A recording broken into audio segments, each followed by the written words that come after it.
శివుడు అన్న ఒక్క మాట వల్ల అన్నపూర్ణాదేవి ఆవిర్భవించారని మీకు తెలుసా?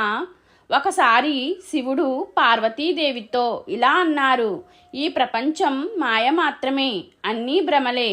ఈ మాటలు విన్న పార్వతీదేవి ఆశ్చర్యపోయి, ఆహారం లేక జీవనం అసాధ్యము అనే విషయాన్ని చూపించాలనుకున్నారు. ఆ నిర్ణయంతో పార్వతీదేవి అంతర్ధానమయ్యారు. ఆమె లేక ప్రపంచం ఆకలితో అలమటించసాగింది. పంటలు ఎండిపోయి జీవులు తిండి లేక బాధపడసాగారు.